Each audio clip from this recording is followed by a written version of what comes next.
L'héroïsme est de retour, découvre ses 4 vertus cardinales et intègre-les. Sorti du vide anthropologique qui caractérise notre époque marquée par la promotion de l'insignifiance, des hommes et des femmes se sont levés, se lèvent et se lèveront, illustrant par leurs actions une vertu oubliée, l'héroïsme. Et de la désagrégation du système médical émergent aussi des scientifiques intègres et héroïques. Alors il faut préciser qu'une vertu, c'est une ferme disposition à faire le bien et à éviter ce qui est mal. C'est à la fois une grande qualité morale et une force surnaturelle. Le héros est donc celui qui aspire à accéder aux forces du plan divin parce que la situation l'exige tout simplement et qu'il en entend l'appel dans son cœur. La mission des héros, elle est de remettre inlassablement en ordre les forces chaotiques du monde. C'est ainsi que tu as vu œuvrer le professeur Raoult, que je prends en exemple ici parce que, à moins de vivre dans le Sahara, tu as dû entendre parler de lui. Dans cette vidéo, tu vas découvrir les 4 vertus cardinales de l'héroïsme, chacune s'activant successivement lors des étapes d'une aventure héroïque. Donc, je vais mettre donc en parallèle schématiquement les épisodes de la saga du professeur Raoult.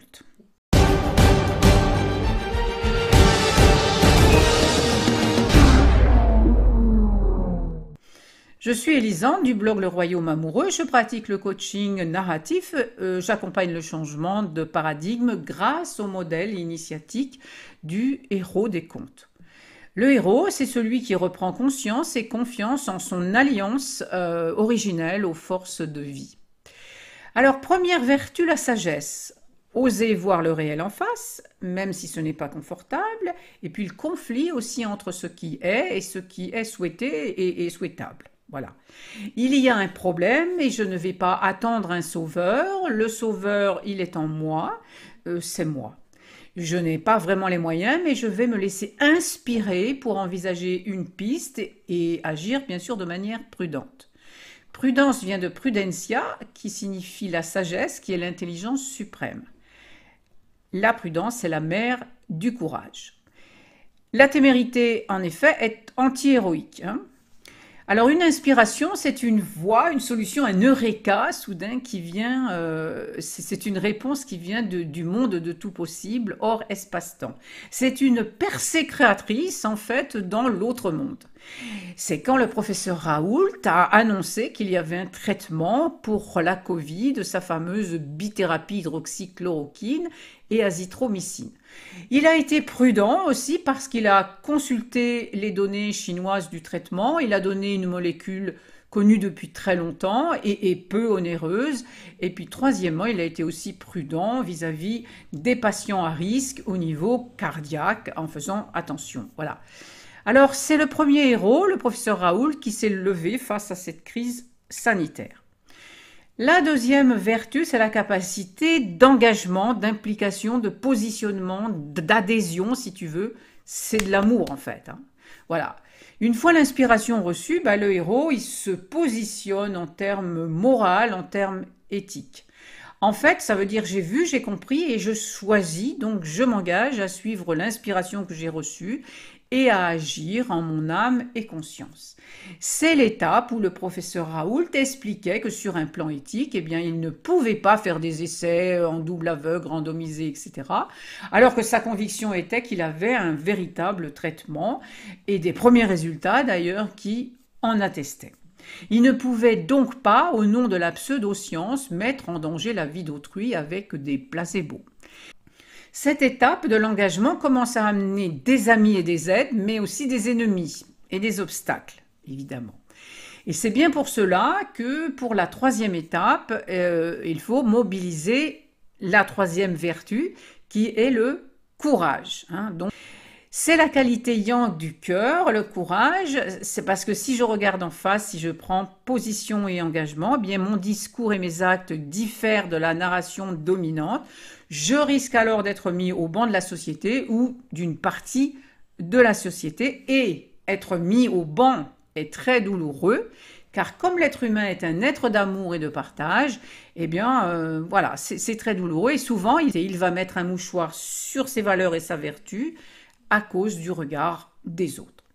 C'est à cette étape que le professeur Raoult a reçu des menaces graves, qu'il a déjoué aussi la tromperie du Lancet, qu'il a été attaqué de toutes parts et il a provoqué à ce moment-là, bien sûr, un clivage très important chez les Français, mais il a toujours héroïquement maintenu son positionnement.